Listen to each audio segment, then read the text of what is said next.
nós teríamos que falar sobre o texto da ministra Peduzzi, que seria o objeto da palestra que ela faria hoje para vocês, mas que teve uma boa parcela dela adiantada pelo ministro Noronha, que falou sobre o ativismo judicial. Oi? Ele já esgotou o tema. É interessante, assim, que não existe verdade absoluta, né? Essa é a parte mais interessante do direito, né? Dois homens, uma vez, discutindo num bar no norte do Canadá, um dizia que Deus existia, outro dizia que Deus não existia, né? Aí o cara falou assim, não, mas Deus existe. Não, Deus não existe. Aí o que dizia que Deus não existia falou assim, eu tenho prova. Um belo dia estava perdido na floresta, numa nevasca, e eu falei, bom, eu vou morrer aqui porque a nevasca vai me matar congelado, né? Aí eu falei, bom, vamos ver se Deus existe, né? Aí eu ajoelhei e pedi a orientação divina para que eu pudesse sair dessa situação, porque senão eu ia morrer. E pedi com fervor até. Aí eu levantei, não aconteceu nada. 5 minutos depois apareceu um casal de esquimós que me mostrou o caminho e eu sobrevivi. Então, você está vendo? Deus não existe. Aí o outro falou assim, não, essa é a prova que Deus existe. A grande questão é que não existe coisa certa, não existe verdade absoluta. Tudo depende do ponto de vista que a gente enxerga as coisas. Mas, se tratando de ativismo, um grande caminho, um bom caminho para se chegar a um resultado adequado, independentemente de qual resultado a gente vai chegar, é que toda a base que a gente vai usar seja uma base de natureza jurídica. Todo o argumento seja jurídico. Então, que a gente não vá para a economia, que a gente não vá para a psicologia, que a gente use essas outras áreas do conhecimento mais como um auxílio, mas que nunca despreze que na construção, né, daquilo que vai ser uma própria criação, né, porque a gente tem o poder criativo nas normas nas situações em que não há norma, que seja sempre fundamento jurídico. É isso que aquele Lênin Straka fala muito naquele livro dele, Teoria da Decisão, né, que toda a construção, que a única maneira de a gente chegar a um resultado adequado é que a construção seja feita com base em argumentos jurídicos. Basicamente essa. Mas eu queria fazer uma pergunta para vocês que me deu curiosidade. Quem se lembra da cor da gravata do ministro João Noronha? Tem certeza? Azul? Tem certeza, Laís? Hã? E a cor do terno dele? Hã? Cinza? O terno dele era cinza? Ah, não sei, não. A camisa era branca. Quem falou isso? Obrigado, Ademar. Essa é a parte mais difícil de responder. Eu sei. A camisa Eu guardo era o branca. melhor para o final, sempre. Ou guardou o melhor para o final. Então, peraí. Agora não adianta. Sai um pouquinho daí, Lins. Sai um pouquinho daí. Que cor que é a gravata do Lins? Não deu certo porque o Lins demorou para entender. Volta, Lins. o Lins marrom. Demorou para entender. Oi? A cor do óculos da ministra. Boa pergunta. A cor do óculos da menina? Vermelho. O que eu estou querendo dizer com isso, gente? Oi? Não, é que a gente presta atenção naquilo que nos chama mais atenção. Gente, e não é gozação, não é isso. Eu estava sentado aqui, eu estava reparando no óculos do ministro João Noronha, que não tem aro, né? O óculos dele não tem aro. Aí eu falei assim, poxa, que legal, o óculos dele não tem... Eu tenho medo danado de usar um óculos desse tipo, porque eu sou um cara muito bruto, e eu tenho certeza que se eu usar um óculos desse, eu vou quebrar o óculos, né? Na hora de limpar. Então, assim, eu acho que o sujeito atrapalhado, como eu, não dá conta. E eu fiquei olhando e falei, puxa vida, o ministro Noronha dá conta de ter um óculos desse, né? Aí eu olhei para o óculos da ministra, um óculos vermelho. Eu acho que, mais ou menos, as pessoas repararam. Aquilo que nos chama a atenção. Por que eu estou dizendo isso? Porque é com esse tipo de memória e com esse tipo de imprecisão que nós vamos lidar no nosso dia a dia ao ouvir o depoimento das testemunhas. Que foi uma coisa que acontecia muito na época da ditadura militar. Então, o governo queria matar alguém. Então, ele queria matar alguém. Como que ele fazia para matar alguém? O cara estava no ponto de ônibus. Chegava um cara alto, né? Um cara alto, usando uma roupa clara, negro, por exemplo. Aí ele chegava, sacava a arma no meio de todo mundo. Pá! Matava o cara e saia correndo. imediatamente ali vinha um outro cara. Vocês viram o baixinho de camisa preta? Matou o cara, o baixinho de camisa preta? É. Como é que ele é? Não, você não viu o branquinho, meio loirinho? E aí, na hora de que ia tomar o depoimento, quem havia matado não era mais o sujeito alto, de roupa clara negro, mas o baixinho de camisa preta e branquinho. A construção da memória é uma construção difícil. Você consegue manipular a memória. E a memória ela muda conforme a quantidade de vezes que você acessa essa memória e a distância que você tem entre a memória e ao momento que você a acessa. E a gente vai trabalhar com esse tipo de gente, que tem toda essa dificuldade. Quem que é a testemunha ideal? Que tem a melhor capacidade de acessar a memória e trazer para você um fato com o menos valor possível. Quem é sua testemunha, que seria a sua testemunha ideal? A testemunha ideal é a pessoa que tem nível médio. O cara que fez até o 2º grau. Essa é a sua melhor testemunha. Essa pessoa tem a capacidade intelectual para ter compreensão do fato, ter visto o fato e entendido que o fato aconteceu, isso é importante, e ela não tem profundidade para ficar divagando sobre o fato. Uma testemunha pavorosa de ruim seria um juiz. Mas pavorosa de ruim. Ele tem compreensão do fato, mas ele trabalha de uma maneira tão profunda sobre o fato que ele começa a criar versões para um fato totalmente diferente daquelas que o fato efetivamente existiu. E tem a testemunha, que é muito simples, que muito embora também, como a testemunha de nível médio, não atribua muito valor ao fato, mas ela tem um defeito grave, que é a dificuldade de percepção do fato que efetivamente ocorreu. Então, veja, quem seria a sua testemunha ideal? A testemunha ideal seria uma pessoa pouco envolvida com o fato, com nível médio, e que poderia ter a percepção do fato, que ela enxergou o fato de uma maneira adequada, e que não faça muito julgamento sobre o fato, justamente por conta das limitações, é uma pessoa de nível médio, as limitações médias. Essa testemunha acontece, essa testemunha é muito rara. Essa testemunha é muito rara. Daí porque você produzir uma boa prova depende muito mais de você perguntando do que da testemunha que está sentada na sua frente. Espera aí, só um pouquinho. Cadê o microfone, gente? Ajuda. Edson. Obrigado, Edson. Em relação, como é que eu começo a inquirição de uma testemunha em relação a assédio moral? Porque, na minha concepção, qualquer pergunta que eu faça no início, eu já vou induzir a resposta. Bom, isso é uma coisa que a gente podia ter trabalhado mais, e eu me penalizo porque eu tirei esse conteúdo que normalmente eu dava.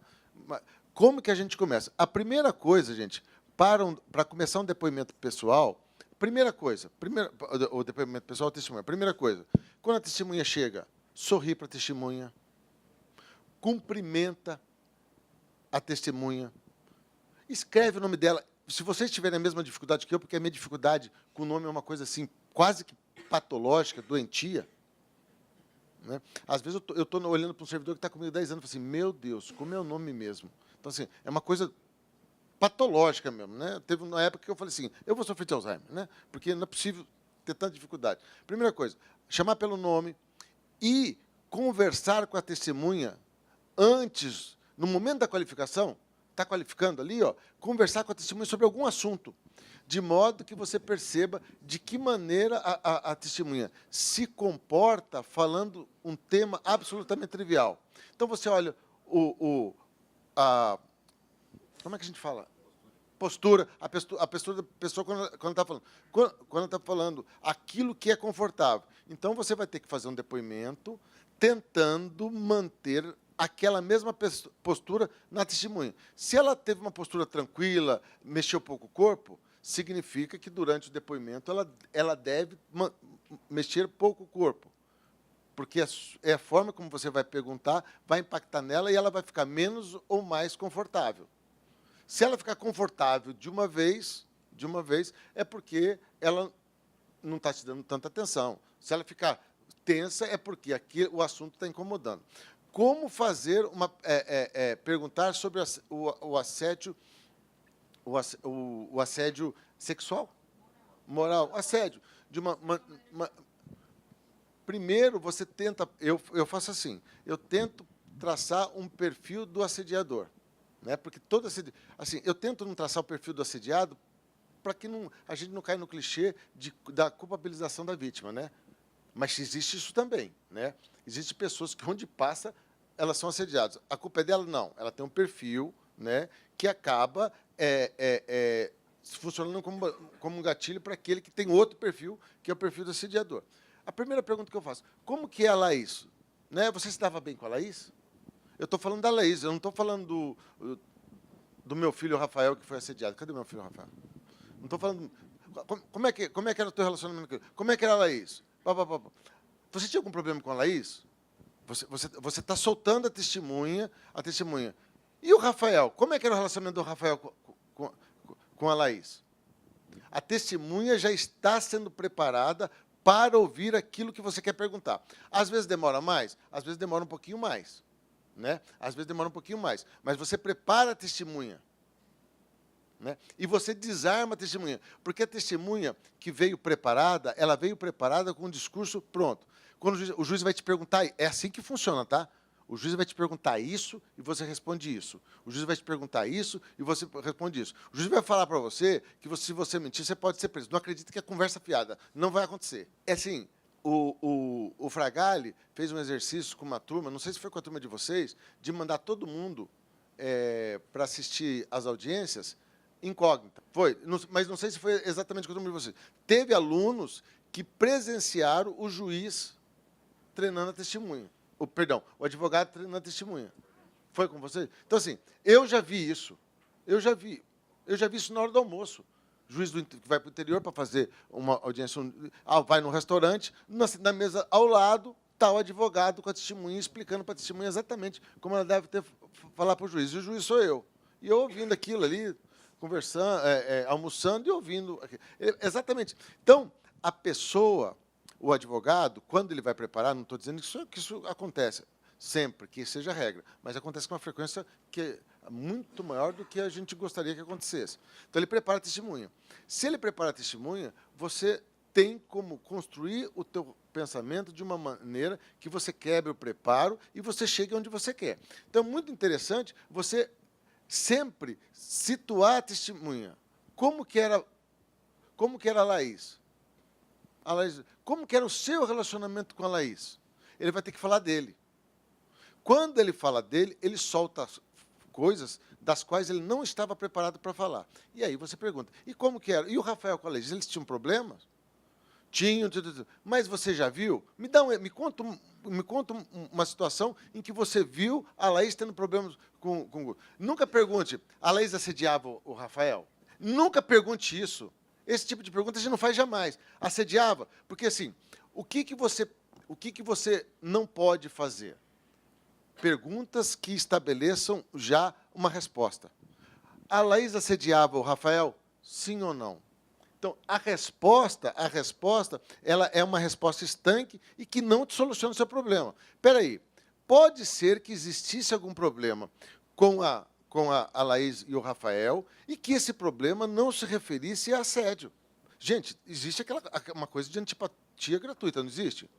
Às vezes era antipatia gratuita, e que em determinado momento pode desaguar para o assédio, ou pode ser mera antipatia. Então, assim, como que era o relacionamento? Nunca induz uma resposta. Como, qual, onde, são palavras que devem iniciar as perguntas que vocês devam fazer. Como era o relacionamento? Primeiro você pergunta do assediador. No caso aqui, no nosso exemplo, Laís. Como é que era a Laís? Você se dava bem com a Laís? A Laís, você já teve alguma discussão? A Laís já te assediou? Nem pensar. Você já teve algum problema com a Laís? Já houve em algum momento alguma discussão? Porque quando você fala, a Laís já assediou, você coloca a Laís como assediadora. Ao passo que quando você pergunta se houve alguma discussão, a testemunha se abre para contar o que houve. Realmente houve uma discussão. Não é? Sumiu meu cartão de passe, a Laís falou que fui eu. Veja, foi uma discussão normal, trivial de trabalho, pode ter sido até acalorada, mas que não tenha nenhuma relação com o fato do assédio. Alguém ia perguntar aí, Nicolai? Rafael? A gente perguntou exatamente qual a postura nessa situação que você falou, quando um amigo meu passou por isso, inclusive jogou num grupo de juízes, estava no hotel da cidade do interior, e estava lá o advogado e a testemunha estava instruindo, e era a audiência que ele ia fazer. Se acontecesse conosco, qual a postura que você acha que a gente deveria ter? Era mais ou menos Isso. É porque, na verdade, que a gente estava conversando aqui, se é ideal a gente falar com o advogado isso, olha, doutor, o senhor estava instruindo a testemunha. Mas também, por outro lado, qual advogado, na maior parte dos advogados, eles instruem as testemunhas. Então, por que tomar esse tipo de atitude com esse advogado especificamente? Não, e tem mais uma coisa. É uma coisa muito complexa, por quê? Porque se o advogado de uma parte instruiu, o da outra também, né? Sim. Né? O da outra também. Não. Eu acho que por isso que a tua relação deve ser com a testemunha e não com o advogado. Eu acho que você deve abordar diretamente a testemunha. E dizer para a testemunha que você tem conhecimento da instrução, ou você acha que isso vai fechar a testemunha? Não, eu acho que não. Eu já vi, eu falo assim, ó, se eventualmente for instruído para falar alguma coisa que não é verdade, esqueça. A tua responsabilidade é comigo. Nós precisamos resolver esse problema. E se o senhor não me disser a verdade, eu não consigo resolver. Eu preciso que o senhor me ajuda tentar trazer a testemunha. A testemunha. Porque, veja, se você falar, eu tenho conhecimento, você vai passar a ser testemunha. Testemunha do quê? É só a tua palavra contra ele. Não resolve a situação. Você vai ter que... não vou ouvir a tua testemunha, porque o senhor estava lá... Tá bom. Como assim? Quem que prova? Não, eu vi. Tá, você viu, e daí? Eu vi. Não, o senhor deve ter visto alguma coisa errada. Não, veja, o que o juiz não pode fazer? Se colocar numa situação de fragilidade. Se colocar numa situação de fragilidade. Se houver... já aconteceu. Doutor, ele estava lá fora instruindo a testemunha. Estava. Eu tenho prova para isso. Tem. Então, vamos ver suas provas. Aí é uma coisa totalmente diferente. Mas você funcionar como testemunha, eu acho que você se coloca numa situação de fragilidade e muito arriscada. Esse caso que eu contei, eu olhei para a testemunha, dei uma risadinha para ela, né? Fiz o consumo, não falou nada do que ele tinha dito. A testemunha e o advogado lembraram? Claro que lembraram. Claro que lembraram. Não falou nada. Já aconteceu uma vez de eu começar a conversar com a testemunha. Olha, se o senhor não me ajudar, eu não resolvo o problema. Né? O juiz se preocupa muito e fala assim, você vai preso. Ninguém vai preso. Ninguém vai preso. E mais, os advogados dizem, não vai preso, eu te defendo. Blá, blá, blá. E as pessoas arriscam. Elas arriscam. E você falar que vai preso, não muda nada. Eu já vi juiz fazendo compromisso de arrepiar, de ser filme de terror. E não adianta. Não adianta. Esse tipo de ameaça não adianta. O que adianta é você trazer a testemunha para perto de você. E uma vez eu estava fazendo isso, a senhora falou assim para mim assim, mas, doutor, eu estou com medo. Eu falei assim, mas está com medo do quê, senhora? Quem vai cuidar dos meus filhos? Como assim quem vai cuidar dos meus filhos? Não, é que, assim, se eu falar e eu for presa, ninguém vai cuidar dos meus filhos. Eu falei assim, eu sou sozinha, doutor. Eu falei assim, mas o senhor não tem que se preocupar com isso. O senhor não tem que se preocupar com isso. Eu só disse esse negócio de prisão porque eu sou obrigado a dizer. O que eu quero é que o senhor converse comigo e me ajude a resolver o problema. Esquece essa história. Eu preciso que o senhor me ajude. Não. Quem vai cuidar dos meus filhos? Eu falei assim, mas por que o senhor está preocupado com isso? Olha, eu preciso que a senhora me diga o que eu lhe perguntar com sinceridade para eu poder fazer justiça. Senão não vai. Já pensou a senhora um dia, precisando de justiça, ver uma pessoa que não quer falar? Ou que está com medo de falar a verdade? Nós precisamos resolver isso aqui. A senhora pode pensar que um dia talvez a senhora esteja aqui e a senhora precise de ajuda, como eu estou precisando agora. Ela olhou assim para mim.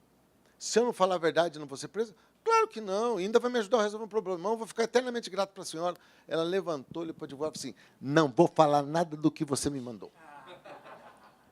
Aí o advogado queria entrar debaixo da mesa, Eu olhei para ela e falei assim, claro, o senhor vai falar só, nada do que ele mandou, vai falar só o que eu perguntar, senta aqui. Acho que foi um dos melhores depoimentos que eu colhi na vida. De uma sinceridade assim absurda. Claro que ela falou tudo o contrário do que o advogado quis. Depois eu chamei o advogado e falei assim, doutor, o senhor toma cuidado. O senhor pode perder sua carteira por causa disso. Né? Ah, doutor, o senhor me desculpe. O senhor sabe que todo mundo faz assim. Eu não sei que todo mundo faz, não. Aqui eu não sei de nada. Eu sei que o senhor fez. Né? A outra parte não falou nada. Eu acabei não oficiando. Chegou... Tá. Então, eu vou falando até ele chegar. Ele chegou aqui, eu paro. Então, assim, isso é importante. Mas prestem bem atenção. Localizem temporalmente e geograficamente a testemunha, onde ela está, em que momento ela está, e não faça perguntas que induzam resposta. As perguntas chegam, como foi, né? Como era, onde foi, você presenciou o acidente de trabalho dele? Isso pergunta, não se faz, né? Você se lembra de alguma intercorrência no ambiente de trabalho com o fulano? O que o senhor quer dizer assim? Alguma vez ele se machucou trabalhando? Lembra de alguma coisa nesse sentido? As perguntas são sempre genéricas. Você não sabe. Você não sabe.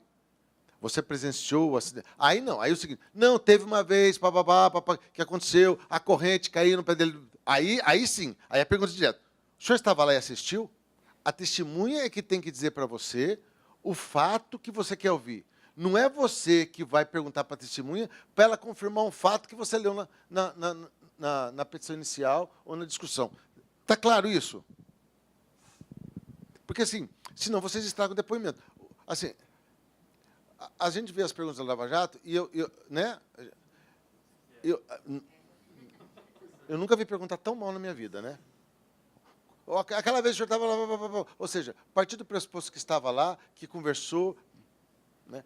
E as respostas não espontâneas são as piores, porque você amarra a testemunha dentro de um horizonte da qual ela não consegue sair. Né? Alguma vez conversou com fulano? Né? Sim. Qual que foi o assunto tratado? Alguma vez viu alguma discussão entre fulano e Beltrano? Principalmente justa causa, né? Quando bate boca, né? Escuta, estou aqui com... Às vezes a gente não sabe começar. Estou aqui com um problema aqui, parece que houve uma discussão. Teve alguma discussão? O senhor presenciou alguma discussão lá na empresa entre empregados? Não é entre a Laís e o Rafael, é entre empregados? Sim, uma vez houve uma discussão. Como que o senhor ficou sabendo disso? Né? Porque você já começa a perguntar, eles discutiram. Não, eles discutiram, doutor. Aí você pergunta, faz 20 perguntas, no final você ainda pergunta, mas o senhor estava lá. Não, quem me contou foi o Zezinho. Então, localize o tempo da testemunha, localize geograficamente a testemunha e, principalmente, inquira a testemunha para saber se, antes de começar a perguntar, se ela se insere no contexto. Né? Você vai fazer uma pergunta de hora extra, por exemplo. Né? Frigorífico tem muito isso, né? Eu digo porque são setores absolutamente distintos, né? Tem a desossa, tem a graxaria, tá.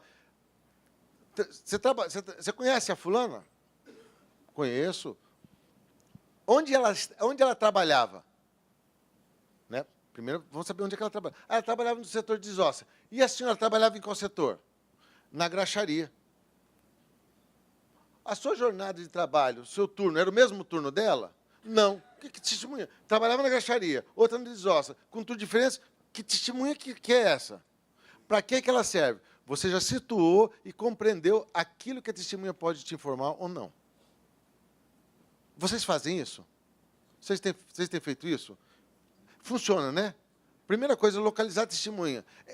Descobrir se a testemunha é testemunha de verdade, né? Isso é importante. E aquela dica de ouro, chegou aí? Alguém tem alguma dúvida? Veja, isso é uma aula, isso é para a gente falar em 3 horas, né? Da construção da memória, como que a memória constrói, como acessa. Mas, assim, resumidamente, o resumo de tudo é o seguinte. Nós trabalhamos com pessoas que tiram memórias, e essas memórias sempre são comprometidas, sempre. você nunca vai nunca vai conseguir reconstruir o passado de maneira mais adequada. O talento da reconstrução está muito mais na inquirição do que na capacidade que a testemunha tem de lembrar do fato que é importante e preponderante para você resolver. É muito mais importante você saber perguntar a qualidade da testemunha. Uma testemunha de grande qualidade, você perde a testemunha de grande qualidade se você fechar a testemunha em um horizonte muito pequeno. Isso ou aquilo, isso ou aquilo. Não. Perguntas sempre abertas, sempre tentando localizar a testemunha e sempre fazendo traçando uma intimidade sua com a testemunha e protegendo a testemunha, viu, gente? Sempre protegendo a testemunha. A testemunha só vai falar a verdade se ela se sentir segura na frente do juiz. E assim, querem uma coisa interessante? Uma regra legal? A testemunha deu um deslize, não dê bronca na testemunha. Esse deslize pode ser um deslize, a testemunha pode estar... Isso acontece muito. Ela vai na frente do juiz, ela quer agradar o juiz. Muitas vezes ela responde aquilo que ela imagina que você queira ouvir para te agradar. E se ela cometer um deslize, vocês, no primeiro deslize que ela cometer, pegar a incongruência dela e bater, você fecha a testemunha. E se o primeiro deslize que ela cometer, você simplesmente ignorar o deslize e continuar perguntando, você vai conseguir ter uma noção melhor se foi um deslize mesmo ou se ela está mentindo. A testemunha que mente, ela vai ganhando confiança conforme a cara de crença que você vai fazendo. Então, por exemplo, a testemunha mentirosa, para mim, é a testemunha a testemunha que eu mais acredito. Mas doutor. Peixe morre pela boca, né? E a testemunha vai soltando. E aí o seguinte, não precisa brigar, não. O que ela diz é tão improvável que um parágrafo você destrói o depoimento dela, né? Diz que não vale, é gratuito, e você resolve a questão sem precisar de acariação. Alguém já tentou fazer acariação? Funcionou, Denner? Parabéns, Denner. O seu juiz há 24 anos nunca funcionou comigo. Você é um homem de sorte mesmo, porque, na minha concepção, eu aconselho, não façam a cariação. Não funciona. Não funciona. A cariação vai funcionar com um número de pessoas muito restrito, mas muito restrito. Pessoas absolutamente honestas e que estão realmente doloridas por ter mentido. Isso não acontece. Isso é muito raro, né? É um desgaste medonho e, assim, é um truco, né? Você dá um truco, se não funcionar, você fica com cara de pastel. Né? Não funciona muito, não. Tá? Deixa a testemunha à vontade, faça de conta que você está acreditando na testemunha, não brigue com a testemunha à toa. Né? Tem situações que são muito absurdas, né? Muito absurdas, mas normalmente não. Alguém quer falar alguma coisa? Fala. Assim, quando é que a testemunha está titubeando, eu falo assim, ó, não invente. Ou, às vezes, eu falo assim, ó, se não sabe, fala não sei, não invente. Às vezes, eu faço essas intervenções.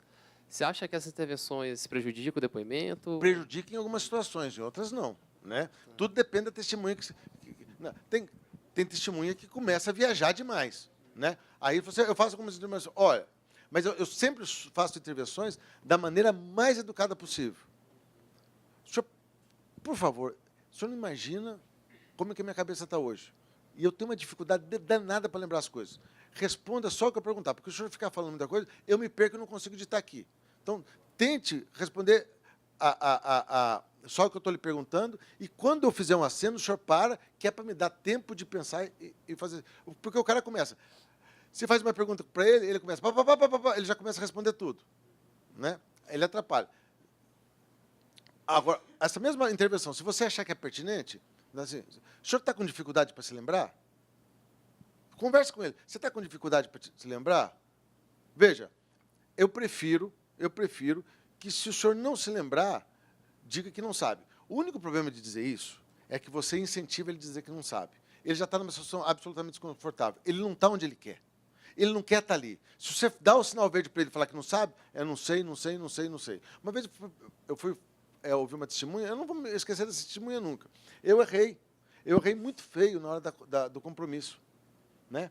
Eu errei, eu fiz um compromisso muito... Foi logo no comecinho da magistratura. Eu fiz um compromisso muito duro, né? Aprendi da pior maneira possível. Né? E eu perguntava para ele, e aí, tal coisa? Pode ser que sim, pode ser que não. Ele não respondeu nenhuma pergunta para mim. Tudo que eu perguntava, assim, às vezes. Na maioria das vezes? Não na maioria, mas também nem sempre. Mas era o patropi. Não consegui tirar nada dele. Nada. Eu me lembro da fisionomia dele. Isso foi em 1993. Eu fecho o olho e me lembro da cara dele. A roupa dele. E ele falando para mim, pode ser que sim, pode ser que não. Eu falava assim, meu Deus, isso não está acontecendo. Né? Ele não respondeu para mim, porque eu fiz um compromisso muito duro com ele a respeito de dizer ou não a verdade. Pode ser que sim, pode ser que não, pode ser que sim, pode ser que não, pode ser que sim, pode ser que não. Então, assim, você pode usar esse recurso? Pode. Eu evito muito esse tipo de recurso, porque eu dou sinal verde para ele falar que ele não quer. Eu sou juiz, eu não quero ser testemunha. Eu vou me sentir desconfortável. Imagina o coitadinho que foi lá para ajudar o outro. Então, eu evitaria esse tipo de pergunta. E sempre, repito, sempre perguntas abertas. E mais importante que isso, se souber bem o processo, vai saber perguntar exatamente aquilo que é necessário perguntar. E interrompe também as perguntas dos advogados. Porque as perguntas que os advogados fazem também atrapalham a testemunha. Também atrapalha a testemunha. Lembrei da regra de ouro. E a regra de ouro é o seguinte: quando você tiver em dúvida, porque a gente fica em dúvida, vá para os detalhes. Vá para os detalhes. Isso há uns 2 anos atrás, eu fui fazer uma audiência. Tinha intervalo para o jantar? Não tinha intervalo para o jantar. Não tinha intervalo para o jantar. Então, passava de... Não comia, não, doutor. A gente ficava a noite toda sem comer. Não comia? Não comia. Tinha intervalo para o jantar? Tinha. Ah, tinha. Comia? Claro que comia. Peraí, comia onde? Comia no refeitório dos empregados do Extra. Peraí, tinha ou não tinha? O outro falou, não tinha com todos eles, mas não parava hora nem outra. Tinha. Aí eu falei, bom, não vou encerrar essa instrução. Mandei vir a relação dos empregados que trabalhavam à noite e escolhi 2 como testemunhas referidas do juízo. Mandei vir os 2. Um, tinha? Não tinha. O outro, tinha? Tinha. Falei, meu Deus do céu, né? E eu mantendo a máxima, não vou fazer a cariação. Aí, a pessoa que falou que não tinha, você não tem o que perguntar. Por quê? Porque ela já disse que não tinha. O que disse que tinha, eu falei, é nesse que eu vou. Tinha. O que tinha de jantar? Ah, doutor, o jantar era normalmente aquela comida que sobrava do almoço do coisa. Ah, é? E aí? Era só comida, era macarrão. Às vezes eles começam a descrever a comida. Bebia alguma coisa durante a comida? Que pergunta mais boba, né? Bebia sim. O que bebia? Doutor, tinha suco e tinha água. Falei, agora eu pego. E como é que era o suco? Era em caixinha? Como é que vinha o suco? Aí eu começo a perguntar. Não, doutor, não é. Tinha umas jarras de inox bem grandes que ficavam num freezer horizontal. Está dizendo a verdade. Ninguém mente com essa riqueza de detalhes. E aí você consegue também tirar. Gente, o ministro Lélio está aqui. Gente, o ministro Lélio vai falar com os senhores agora.